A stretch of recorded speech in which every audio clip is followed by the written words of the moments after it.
Hello everybody, welcome back for another video.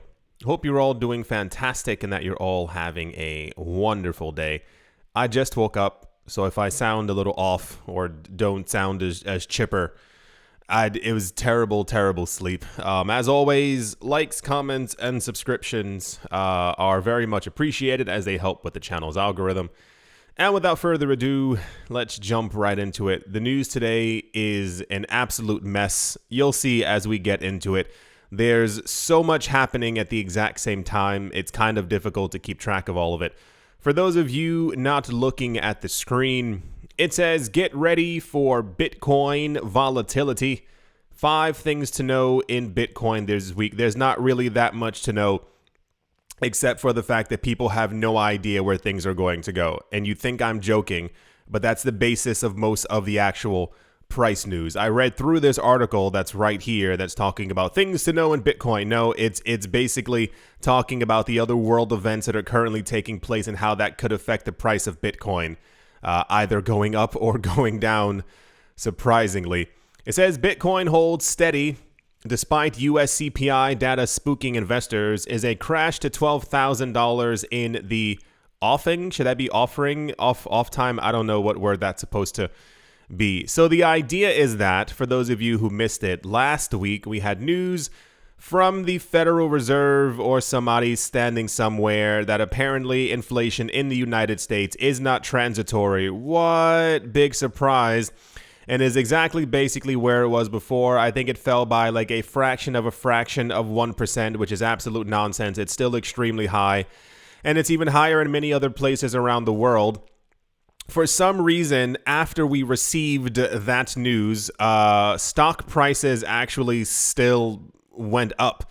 They fell for a bit and then moved back up in the cryptocurrency market. Also kind of did the exact same thing. We fell down. Bitcoin's price fell down to $18,000 and then swiftly, I think, recovered to $19,600. That was the number, at least where it was a couple of days ago. For some reason, a lot of different websites are giving numbers anywhere between $10,000 to $13,000 where their analysts believe that Bitcoin could potentially find a price bottom, regardless of the fact that every single website and every single analyst last week was saying that the Bitcoin price bottom was $19,000 to $20,000.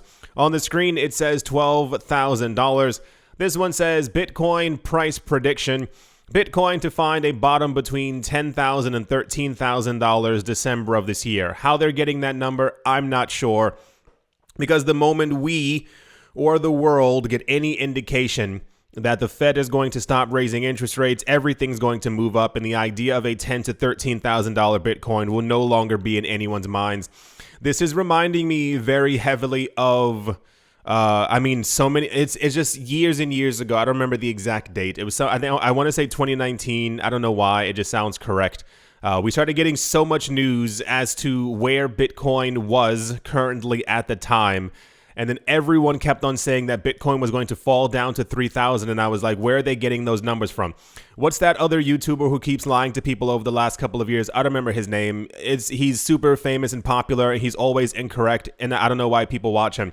He kept on saying over and over, Bitcoin was around like $10,000. And he was like, no, dude, it has to go down to 1,500. It has to fall. And I was like, why does everyone keep sending me his videos when this man has no idea what he's talking about? Why does Bitcoin have to fall down to $1,500 before everyone else starts buying it again? And then guess what? Bitcoin didn't fall down to $1,500 and the price started moving back up. I think we're in one of those periods right now where everyone sees that there could be more movement downward for the stock market, and they're simply just throwing out numbers. Like 10 to 13,000 is such a wide gap comparatively.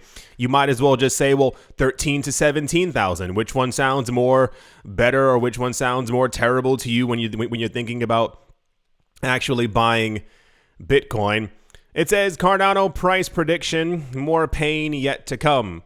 I'm not sure. And just wait for it, because the news also flips completely when talking about price news. I wonder where these people get their metrics from. And I'm starting to also wonder who actually owns a lot of these websites, because historically we've seen a lot of times whenever people are talking about that prices are going to go down, we usually see prices go back up. So I wonder where a lot of that narrative is coming from. It says October 17th, Bitcoin surges. How long will it last? I don't know. Maybe as long as the stock market continues to go up. There's a lot of stuff happening in the world right now. If you haven't been paying attention to the world news, I won't fill you in because it's all absolutely terrible. But a lot of it is affecting world markets. They don't know what's happening. There's stuff happening in China. There's stuff still happening with the ridiculous conflict that's taking place in the eastern part of Europe right now. There's a whole bunch of mess happening in the States. There's literally stuff going on everywhere. Right. It says Ethereum price is gearing up for another liftoff. Recovery isn't over yet. A lot of people have been looking recently into the metrics of things that are happening on the Ethereum network. And the general consensus is that, here we go, Ethereum's price should be a lot higher. Since we actually had the merge, Ethereum's price has only moved down in accordance with every other coin doing the exact same thing because of the stock market crashes and the fear of a recession. And now we're getting people throwing flags in the air, screaming the word depression. I don't think we're going to, I would assume or hope to the high heavens that the Federal Reserve would actually stop everything that they're doing before we get to the point of a depression. But also, once again, corruption runs very high around the world. The idea is that a lot of people are still using the protocol. People are still, whatever, Ethereum, building on top of it. The issuance rate has dropped by 90%. One would have assumed that it also would have 10x in price, as you 10% of the 90 and the et cetera, et cetera. So a lot of Ethereum news has been relatively optimistic. I'm not sure where the bad Bitcoin news is coming from, or the idea that Bitcoin can't do this or Bitcoin won't be able to do that. But alas, here we are. Also in the news, Asian stock markets look like they're trying to move upward. Apparently, there's some type of really big news that's supposed to be released today. I'm not sure if it's earnings reports or what exactly is supposed to be given out to the public. But Asian stocks are slightly up. There appears to be a little bit of fear as to what's going to happen when the U.S. stock market actually opens. European markets have already opened or beginning to open, and they're opening slightly higher. It says UK awaits another fiscal statement. Apparently, the new finance minister of the United Kingdom, Jeremy Hunt, is going to be issuing some type of news earlier than he was expected to. I think it was supposed to come out later on this week or potentially next week, but apparently I think it's supposed to be happening today. And apparently, a lot of people are very excited about the news that is going to be released.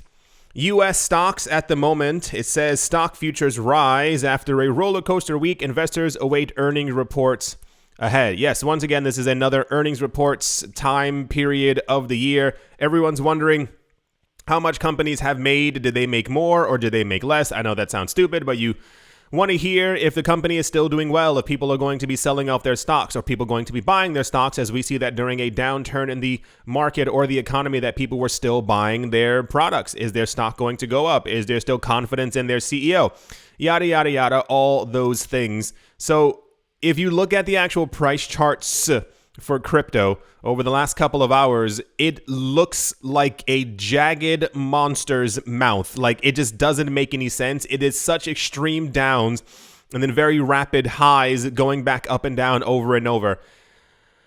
I don't really know what's going on anymore, but I would tell you right now, try to keep optimism at a low. If this is your accumulation period, just pay attention to all the news that's going on and accumulate as you so wish. But as far as any type of a $25,000, $28,000, $32,000 Bitcoin being on the immediate horizon, I would tell you to hold your horses, because nothing is going to move up until we get news that the Federal Reserve has stopped raising interest rates, is not going to be doing anymore. And as of right now, the next raise is, I believe, supposed to be on the 1st or 2nd of November. And once that one is over, we're going to see if it had any effect on inflation, or if inflation is doing so-and-so, and where stocks are going to be moving. Because if stocks move down, when they do move down on the news that they're going to be raising interest rates, the cryptocurrency market will move down as well. People will pretend to be completely surprised as if we didn't know that this was going to happen. And then by the time we get to December, we are going to be able to hear if the Fed is going to be raising interest rates sometime in January and or February, which is expected once again to be the end all, the last time of it happening because we are very close to all-time high interest rates. The world's economy is crumbling, and there are a lot of countries who are basically at this point telling the Fed to stop it because their economies cannot take any more. Right.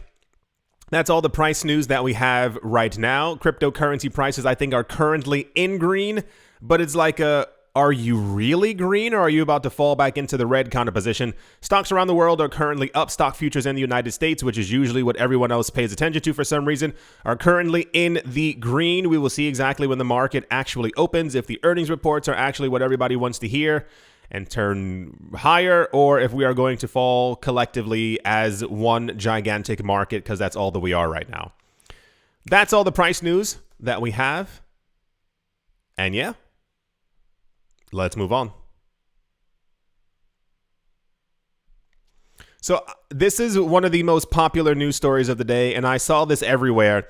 And it's one of those things where I didn't care about it because I kept on skipping over it. You know, we get news, rich man like Bitcoin. He buy Bitcoin years ago news. It happens continuously over and over. Like, we get it. Like, these rich people have been lying to us for a very long time that they own Bitcoin, that they're into crypto. We've always heard, no, Bitcoin is terrible. I would never do it.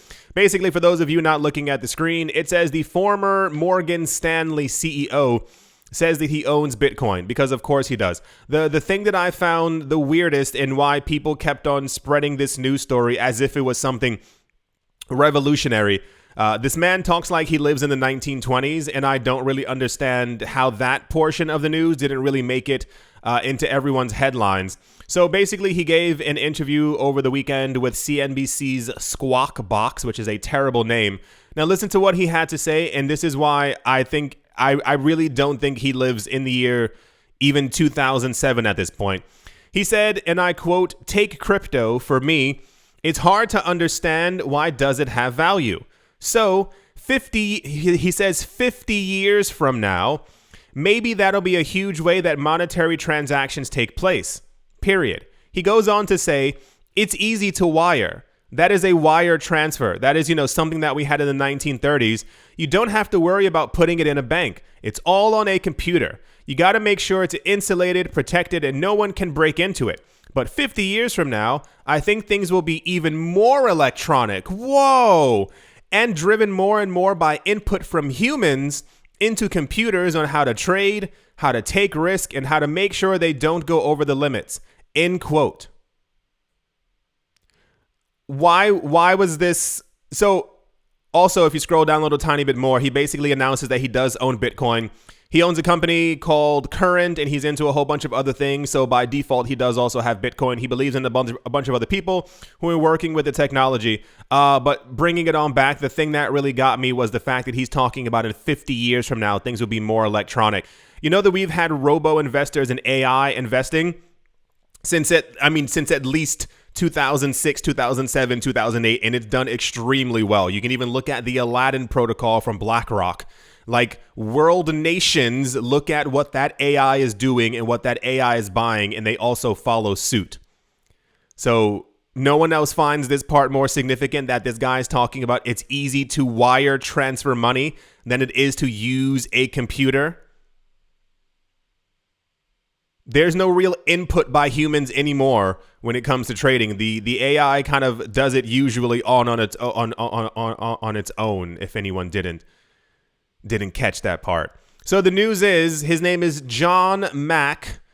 That is John Mack, former CEO of Morgan Stanley.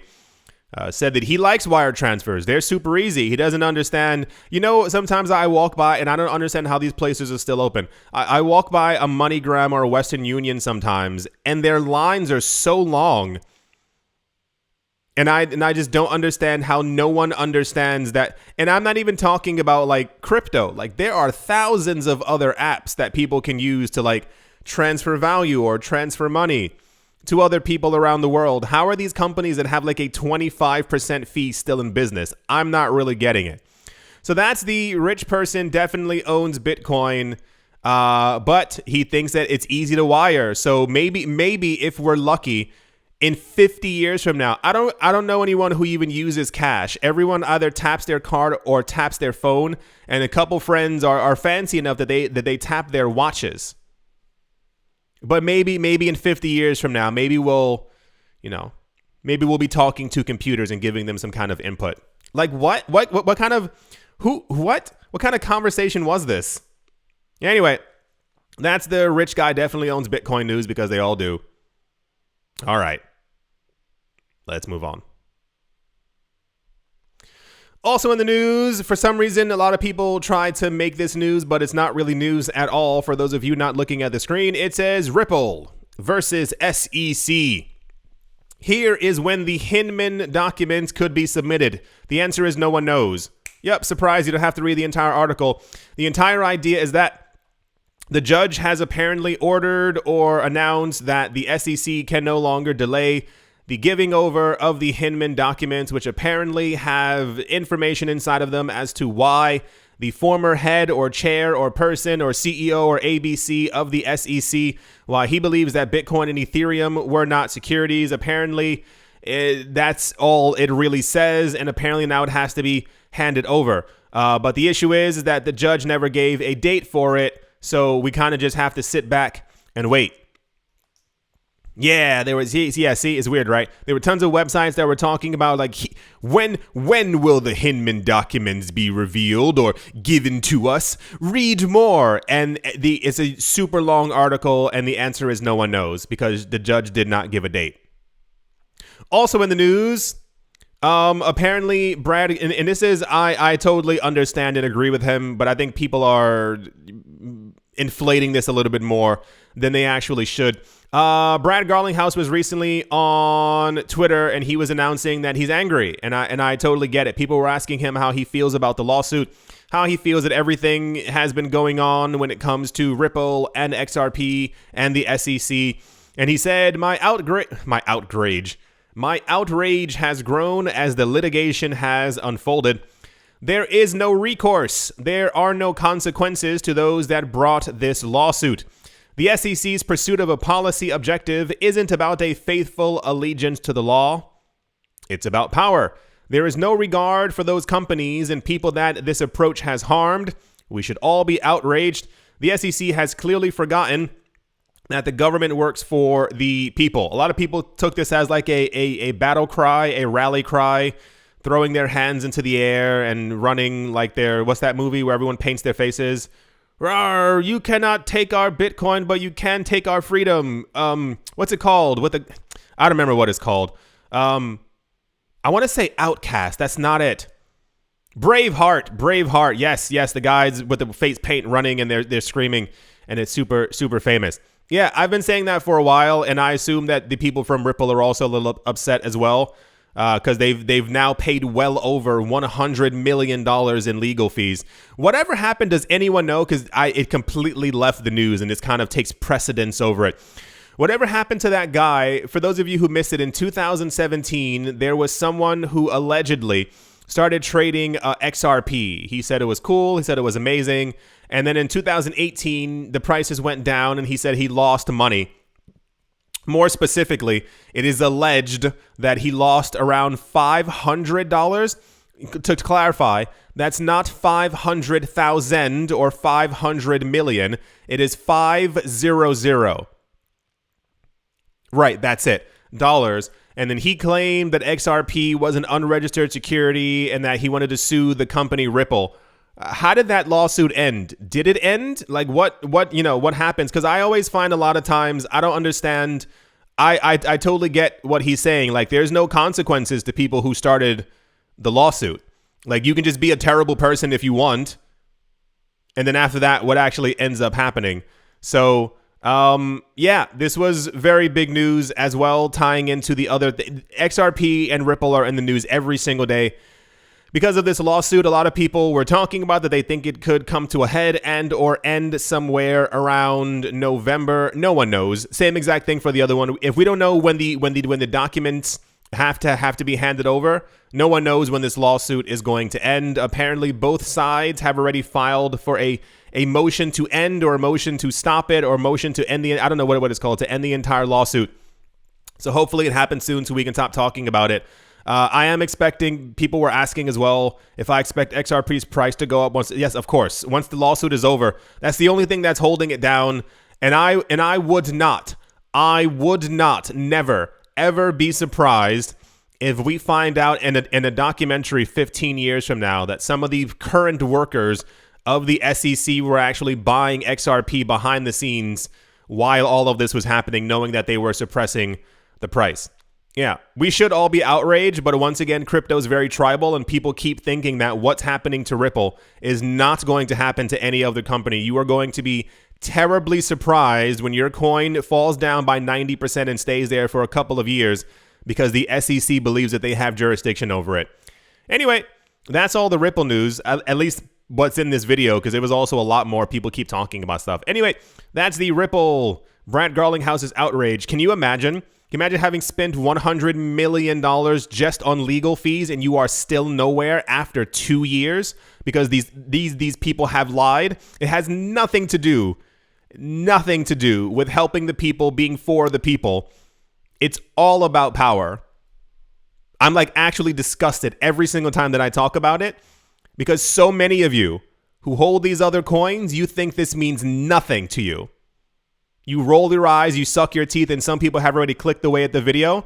You are going to be terribly surprised in the next couple of years. If the SEC loses this lawsuit, they're coming after every other coin. They're going to make sure that they maintain some kind of regulatory power in this new space. Anyway, that's the Brad Garlinghouse Ripple news. Yeah. Let's move on. Also, in something that people try... The news today is just so dumb. Like, everyone keeps trying to, like, make something out of nothing. So basically, people figured out that a large portion of the validators and the blocks that are being produced on the Ethereum network now, over 51% of them are OFAC compliant. OFAC is the Office of Foreign Asset Control of the U.S. Treasury Department. A couple of years ago, it's about 2 years ago, we started hearing all this news about, what do you call it? Like travel rules. Like when you travel into this country, you need to tell us how much crypto you have, but that kind of quickly fell apart because it doesn't make any sense. There were a lot of like major crypto people who were traveling around the world. For those of you who weren't here, this is what happened. They were traveling around the world, and the most famous one was Andreas Antonopoulos. I think he said he went from Greece to America. I think that's what it was, and someone stopped him, and they were asking him, did he have any money on him? He's like, no, I don't have any money on me. And they were like, have you gone over the $10,000 limit when you're entering the U.S.? And he's like, no, I haven't done that. And they were like, well, how much Bitcoin do you have on you? And he's like, I have 0 Bitcoin on me. No, you're a liar, because we know that you're into Bitcoin. You have to have Bitcoin on you. And he's like, I don't physically hold any Bitcoin. It's on the blockchain. And they were like, what? He's like, it's kind of like asking if someone enters into the country, how much money do you have in your bank account? And then basing if they can enter the country, you may have $3 million in your bank account, but it's not in your pocket. It's not breaking the travel rule. So a lot of that kind of fell apart because of just general stupidity. Who thought of that in the first place? Like, please get fired. You're an idiot. The other part is that a lot of other blockchains and a lot of other validators are owned by corporations and by companies. We've gone over this 9 quintillion times at this point. This is why we have the Enterprise Ethereum Alliance. We know that. What's the other thing? The T-Mobile, for those of you who missed that, they also run an Ethereum validator. Yep, surprise, major corporations are into crypto and have been for a very long time. And part of what they're trying to do is be compliant. So they found out that over 51% of the validators on the Ethereum network are currently compliant with government rules and laws. Yeah, sure, why not? Is that supposed to be a problem? If the number was 23%, would you feel a little bit better? Is it because it's over 51%? This isn't actually news. If you have all the companies and all the corporations who are getting into it, and maybe they're, of course, going to be compliant. If you have 10% of the people who are running validators who are not in any government or any business or whatever thing, but they're still transacting billions or hundreds of millions of dollars as a trading platform, maybe they're also just planning on being compliant just in case they get not everyone is willing to join the revolution so that everyone can be like, oh, he did a great thing, but now he's in prison for 15 years. No, there are tons of companies. I watched something the other day about this guy. What is it called? Oh, I don't remember this guy's name. Some new cryptocurrency company that popped up around 4 or 5 years ago. He's super, super famous now. His crypto trading desk is getting bigger and bigger all the time. And he was explaining how they used to trade years ago. He's like, we didn't have an enormous amount of money, but we had money. He was talking about how he was trading and his company was trading with arbitrage. Basically like, hey, I can buy Bitcoin here for 8,000 and I can sell it over there for 10,000. He's like, because of the capital that we had, we were making over $1 million per day. These people aren't, these people aren't renegades. These people know exactly what's going on. They know that the government, if you cash out after a month and you have $30 million hitting your bank account, do you think the government's going to go, you know what, good for him? How did he make that money? Guys, we don't even care. He made 30 million. Wow, that's a really big number. Everyone golf clap. Yeah, no, like, there's real consequences when you're trading huge amounts of money. So the news is that 51% of all the blocks or whatever are now governmentally compliant. And a lot of people were like, centralization. What world are you living in where that's how the what? I could scream centralization for you. You also have a bank account. Where do you think you're cashing out from crypto? Like what?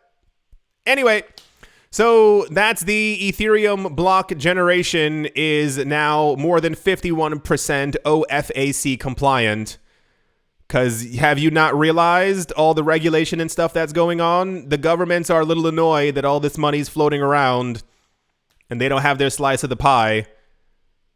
Uncle Sam always wins. Anyway, that's the Ethereum block generation news. Told you the news was going to get stupid. All right, let's move on. For some reason, this guy was also in the news a lot. And I'm bringing it to you because it is news, not because I think it is absolutely relevant. We had news before a year and some change ago. Everyone, for some reason, Kevin O'Leary, forgive me. There's an O there. Kevin O'Leary was trying to become like a pseudo Elon Musk in the cryptocurrency space after Elon Musk became really famous for trying to take over the Dogecoin protocol. And Kevin O'Leary was announcing a couple of years ago how he thought that the Web3 was going to revolutionize the world. And we found out that he was into a lot of DeFi protocols and platforms, and he was bragging. You must remember this. You have, if you don't remember this, go find all the articles. He was bragging about how much money he was making in DeFi, and DeFi is the future, and DeFi is the so-and-so, and DeFi is amazing. And when DeFi platforms and protocols began to get hacked and stuff like that, he was one of the people who lost a huge amount of money. And the very next day, he was talking about crypto regulation. We need to get this space under control. It's the wild, wild west. And it's like, no, dude, you were in DeFi. That's the entire point of DeFi. No one controls it. No one's looking over it. So he's in the news today talking about that he believes that stablecoin regulation is going to boost the entirety of the cryptocurrency market. I assume the only reason why he was in the news, or like really heavily in the news today, was basically because he thinks that once we have DeFi regulation and stablecoin regulation, that there's $1 trillion of extra locked value, and that's going to fly into Bitcoin, and people are going to love Bitcoin. And a lot of people were super bullish on this and all this other stuff. I don't really trust any of these people or even listen to what they have to say. Like I told you, all these rich people are exactly the same. They lie to all of us. How do you forget so easily when someone has lied to you multiple times throughout your life? That's not a way to live. To have these people consistently lie to us since 2014, telling us that Bitcoin was terrible and horrible and no one should be into it. And they all own Bitcoin. They all own tons of cryptocurrency companies. They're all into the space. And then to constantly have them tell us what is good and what isn't bad in the cryptocurrency space. And now we're supposed to believe this guy that once we have a stable coin regulation, that $1 trillion is going to fly into Bitcoin. Sure, Mr. O'Leary. Why the heck not? This was very big news. I assume it's this really weird culture of like praising rich people. Every time a rich person says something, everyone follows them regardless of how ridiculous they sound. Remember all the other people years ago who were talking about, I won't even name those coins. They're like Voldemort at this point. The coins that everyone was like, no, but like there's a rich person backing it. And this is definitely going to happen. I can't believe we're so and so and so. Anyway, that's the Shark Tank star says $1 trillion worth of sovereign wealth funds will move into Bitcoin once we have stable coin transparency. Sure, that's exactly what's going to do it, guy. I'm certain once all of you out there hear that there's a stable coin law, get ready because $1 trillion from people's pockets are going to just go flying into Bitcoin. Like, what? What? Sit down. Like, stop trying to be in the cryptocurrency news. It's so annoying every single day. You don't understand how many rich people are constantly in the cryptocurrency space, like trying to become popular because they're not popular anyone else. Like, everyone who else is around them knows that these people are terrible. They know that they're so boring and have nothing to actually say. So they're trying so desperately to get into the cryptocurrency space to remain cool in some sort of way. Like, dude, you're already a billionaire. Go to your island. Like, leave everyone else alone. Like, it's so ridiculous. Like, I just don't understand. Anyway, that's the Kevin O'Leary transparency Bitcoin. There's like a mechanical bull on the screen. Does it move? It looks like it should move, but I have a feeling like it doesn't. People keep making really cool like statues and stuff like that. Like, if this moved, it's like a Digimon almost. Like, why a mechanical bull? Can you get on top of it? Like, will it take you on adventures? Like, what's the point of this bull? Anyway, that's that news. Let's move on.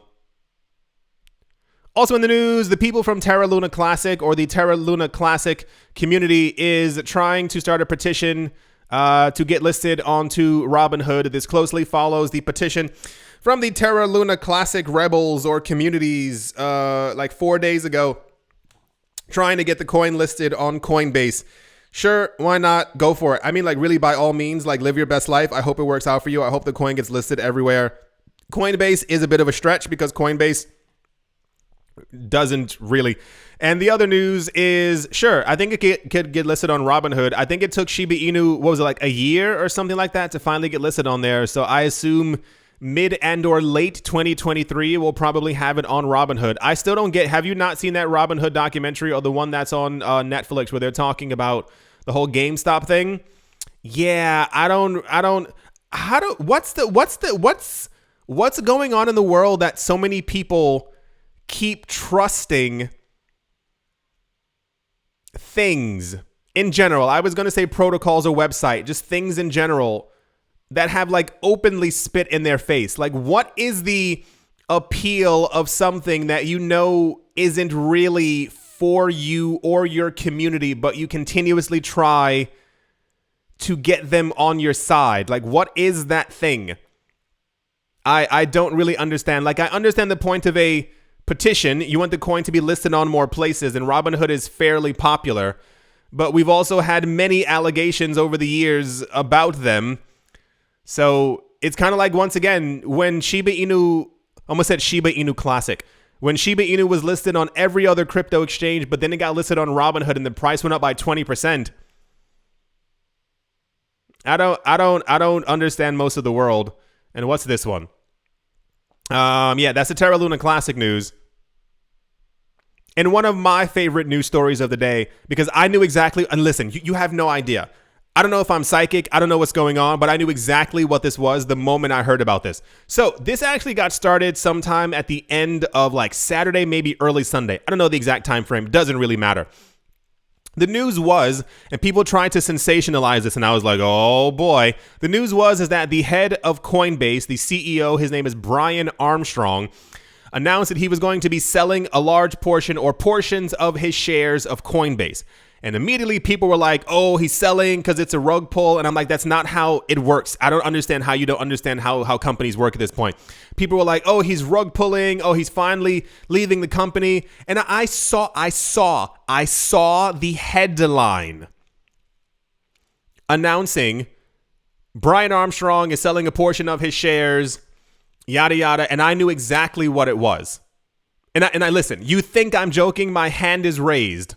As if my hand is supposed to be on a Bible. I don't know what's going on. I don't know how it's raised on a Bible, but you understand exactly what I'm talking about.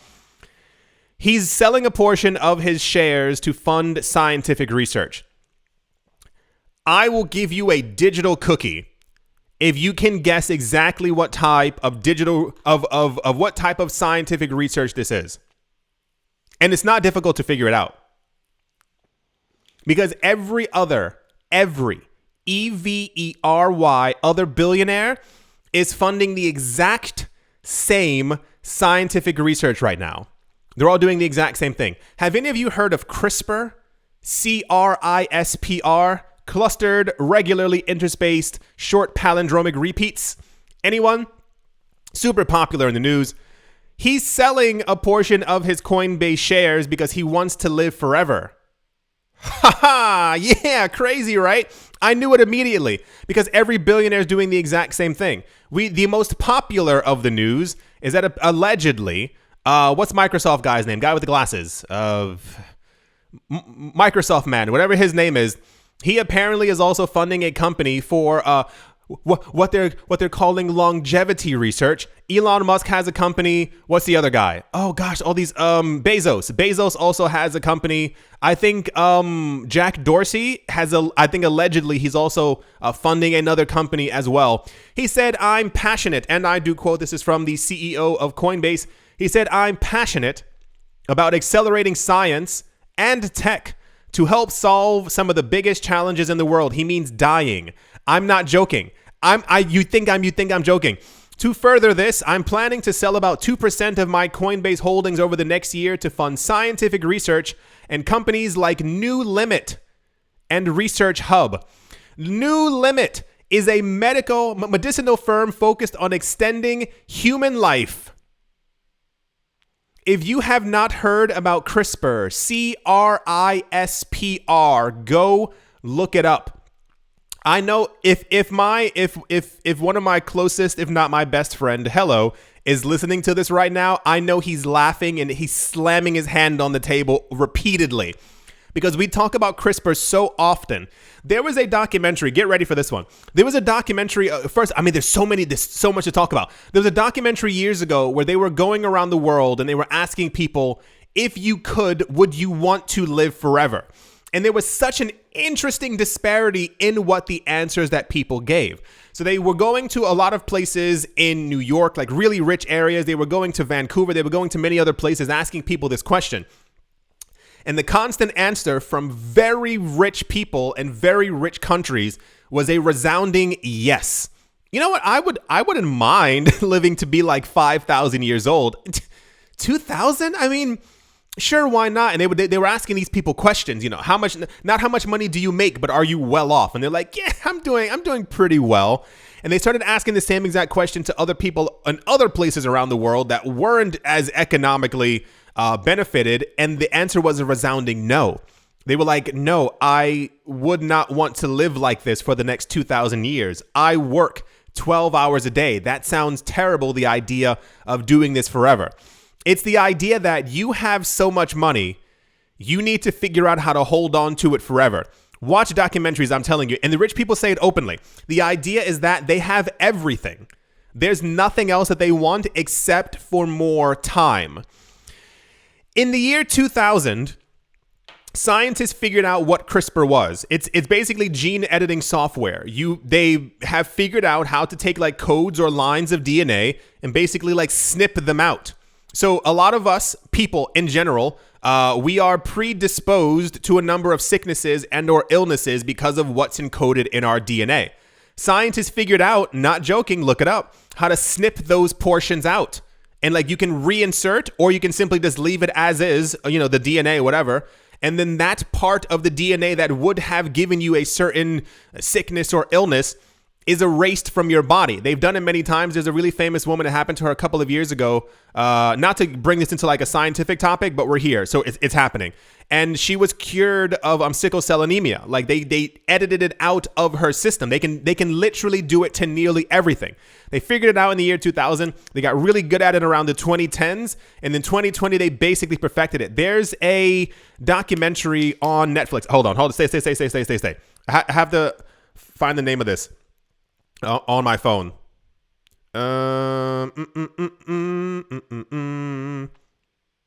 The documentary on Netflix is called Unnatural Selection. Watch it. It came out two and a half something years ago. Unnatural Selection. It's basically about exactly what I'm telling you about. Scientists have figured out all of these things. Scientists know how to extend the age of animals or even reverse the aging of animals. This scientific research that he's talking about, that Musk is into, that Bezos is into, it's all the exact same thing. They're giving billions of dollars towards it because we are literally, you think I'm joking? You think this is a joke. We are on the cusp. The idea of a cusp is that you are at the end of something and you are moving into another thing, we are on the cusp of figuring out how to stop human aging and how to even reverse it. It is believed that our generation, right now, all of you listening to this, if you have the money, that's the kicker. If you have the money, you will be able to essentially live forever through science. I knew the video was going to get intense. I knew the video was going to go really intense. And like I said, here we are. The moment I read, I'm not joking, the moment I read and I saw online that this man, and the titles just kept simply saying, he's selling some of his shares. He's selling his shares. Will the stock go down? He's selling some of his shares. It said nothing about scientific research. I knew that it was about CRISPR, and it was about, and the company is named New Limit. It's a new limit on life, on how long we can live.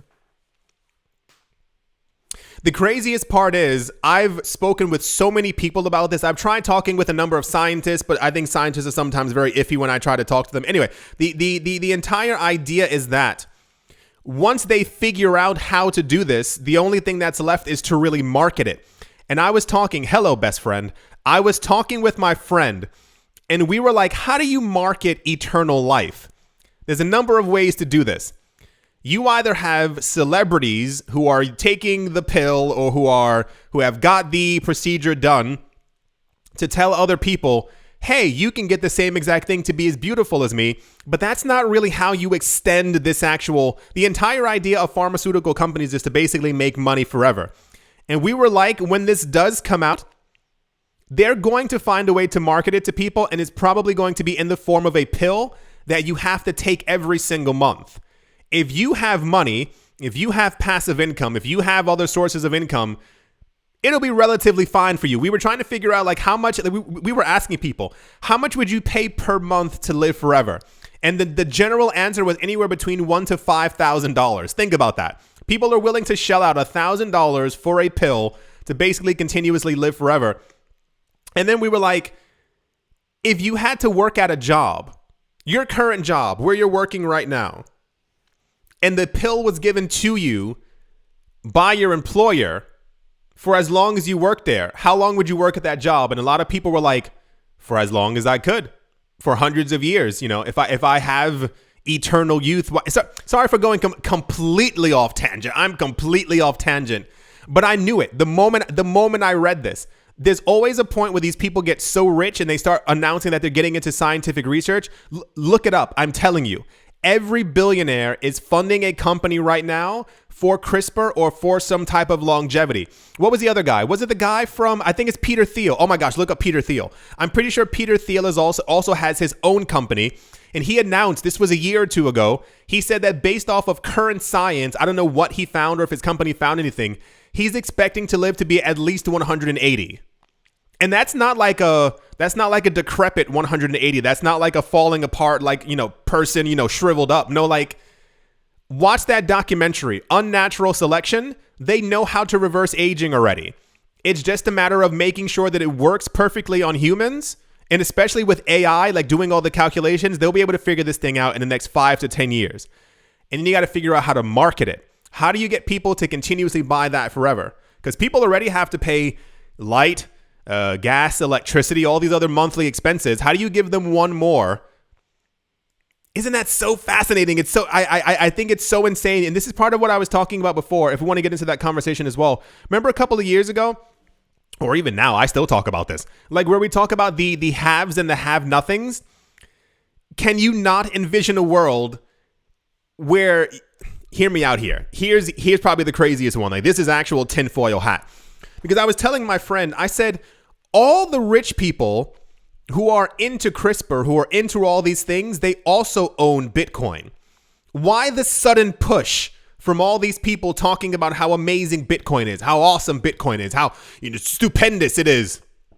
These price predictions, $1 million Bitcoin, a $10 million Bitcoin. Bitcoin eventually in 50, 60 years will be worth $100 million. And I was like, wouldn't it be something if the actual pill, monthly pill or whatever it is, comes out to be like $1,000 or $2,000, and that equates to just 2,000 Satoshis. Hear me out here. The idea of a $100 million Bitcoin means that one Satoshi is worth $1, the equivalent of. And I was like, wouldn't it be something if all these people are trying to figure out a way to make Bitcoin, or are going to make Bitcoin, after all their support, a world reserve currency, and they basically charge other people for what they already have tons of. Like I said, tinfoil hat kind of there, but it seems totally believable to me. Why is every billionaire and every multi-millionaire suddenly into Bitcoin? Why are they all talking about how amazing it is, how high the price is going to go? Why are they all starting these companies to live forever? Wouldn't that be absolutely insane if you figured out, if we had a time machine, that all you needed was a couple $100 in Bitcoin? You would get, $200 is roughly around, I think, 1 million Satoshis. If the pill's 1,000 Satoshis, that's 1,000 months. Something's happening. Something really weird is taking place. It's so odd. It's so odd. I'm telling you. I know it's the 19th time that I'm saying this. Look into these companies and watch that documentary. Because I was telling other people before, and so many people have no idea that this is happening. When I keep saying that, like, we're in the future, no, you don't get it. They figured out how to stop and reverse aging. Do you understand what that means for the world? Like, do you actually understand? And there's so much funding going into all of this stuff. Oh boy, what a time to be alive, because it's just so much ridiculousness, like back to back to back to back to back. Anyway, if you hadn't noticed, I can talk about this for hours. You know, like a lot of times when I say that, like, I met up with friends, or like I usually like go meet up with friends and we have like cake and tea. That's not a joke. Like, I actually do this. Quite bougie. We sit down and just talk about this stuff, like the implications of what it means to be able to like stop and or reverse aging. The people who are like into cryptocurrencies early, the idea of like investing in your early 20s or mid 20s or like early 30s, where that then leaves you by the time you're in your 60s. Like, how much money do you have? It's so fascinating. It's so interesting to think about. Like, I don't want to say like I love thinking about the future, but I love the idea of like planting a seed and seeing exactly where it can grow. Oh my gosh. Anyway, I knew this guy was doing it. I'm telling you, I freaking knew it. Anyway, bit of a tangent. Just for like a minute or two. I mean, I feel like I was only ranting for 30 seconds. No more, right? No, just a 30-second rant. That's the Coinbase CEO, Brian Armstrong, is funding scientific research, air quotes, into a company called New Limit and Research Hub to extend human life. You have no idea what's coming. Have you seen the there's something, it's not the one, it's not the gigantic long city in the Middle East. There's another company somewhere who's creating like floating island homes. Look that up as well. I was watching something and they were talking about like, why would you need this? The idea is that rich people are basically at some point going to kind of go live on the water by themselves away from everyone else. And these like like they're huge. They're massive. They're roughly, I mean, like 100 meters squared, like 1,000 square feet, circular, and they link up together. So you can kind of like make, you know, a floating island kind of thing, like with an anchor, of course, to keep you in place. But they're estimated to cost several $1 million, and they won't be anywhere near land. And it's like, they're preparing quite quick. I would not be surprised if by 2045, the world is running on crypto. Bitcoin is a reserve currency of some sort, and people are taking CRISPR pills. I'm telling you, I can feel it. Oh my gosh, I can totally see it. Anyway, that was a bit of an ado. Watch that documentary. Go down the rabbit hole, because it's happening right in front of our eyes. Like, it's so crazy. When I talk about like, okay, I'm going to move on. When I talk about the greed that's actually happening like in the stock market and people wanting to make money, I think it's because some other people can feel it as well. I can't be the only one. Me and my friend can't be the only one who's sitting there like something big is happening. Anyway, that's the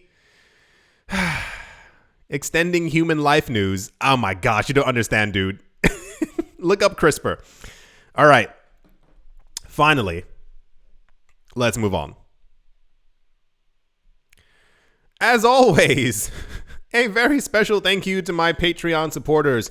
GBU Wally, Dotha Diddy, Manny Cryptos, Crypto Gambino, Bubble Mode, How's Life Austin, Auspicious Agile and Blockchain, Jamie Saad, Blockchain Simplified, and let's move on, Empire Queen, Roman Geba, Bitcoin Ben, Arachno Dave, Tony Ambroski, The Dealer's Den, Captain Something in the Z-Way Lay, Mobarazi, VB Nerd 21, Miguel Grolet, Lauren De Silva, Quoted, Biddy, Troy Allgood, Space Case, Need a Miracle, Pater Noster, Navarro Williams, Utopia 569, Moonman High, XRP, Martin Steuer, Nostromo, John Sarson, The Animal Reader, A Bibliophobia, Todd Mullis, Adam Graysick, Wise Night Owl, 242 to the World, Bankroll Network, Crypto Artist, Coldy 3D, Setsuna, Richie Rich III, Paxis, Nick Mangialavori, Jim Gardner, Jeremy Fox, Minting Coins, Yes to Crypto, Bodie McBoatface, Anytime Fitness, Monk's Corner Staff, Bake Me a Cake, Tigger Macho Nisa, On Crypto with Lionel, and Crayola Michelle, URL. My goodness. Thank you all very, very, very much for your continued support. Thank you very much for all the likes, all the comments, all the subscriptions. For everyone who is still here listening to me, you don't understand. It's such a huge portion of what I talk about. I love science, and the fact that we've gotten to this point. I've always wanted to, even as a kid, I wanted to see where we would be scientifically by the 2020s. Next year is the year 2023. It doesn't sound real. It sounds like a science fiction movie. How many movies did I watch as a kid in the 90s constantly hearing about in the year 2022, in the year 2020? And it's we're there. These are the years where we are. It's so absolutely insane. At the moment, Bitcoin is up by 1.21%. Good movement upward. It is currently at $19,373. Ethereum's at $1,320. It is up by 2.65%. I guess maybe the stock futures are still rising. That seems to be the reason for it. XRP is down by 3%. Who knows why? I mean, it was also just up by 20% over the last week. I guess because of the idea of the lawsuit. Solana is up by 1.9%. Matic is up by 2.3%. Anything else crazy? I saw one of them down there. Chainlink is up by 2.5%. Monero's up by 1.9%. Quantum, or Quant, Quant, is up by 18%. I'm sorry to whoever you are. I saw somebody posting something on Twitter. I think they posted something to me about Quant. I'm doing so many things at once. I saw it and I didn't get to respond to it, so I'm going to go look at it now to figure out why this coin is up by 18 percentile points. Anything else crazy? Internet Computer is up by 2.5%. Aave is up by 4%. Maker is up by 6% as well. What a video. If you're still here watching, write in the word CRISPR in the comment section to let me know. CRISPR. Watch that documentary. It's the 19th time that I'm saying it. I do hope that you've all enjoyed. I do hope that you all are having a great day, a great morning, a great afternoon, a great evening, wherever you are, wherever you might be. I do hope that it is absolutely fantastic. Thank you all once again for watching, listening, commenting, subscribing, and or supporting, and I will most certainly be talking to you all soon. See you.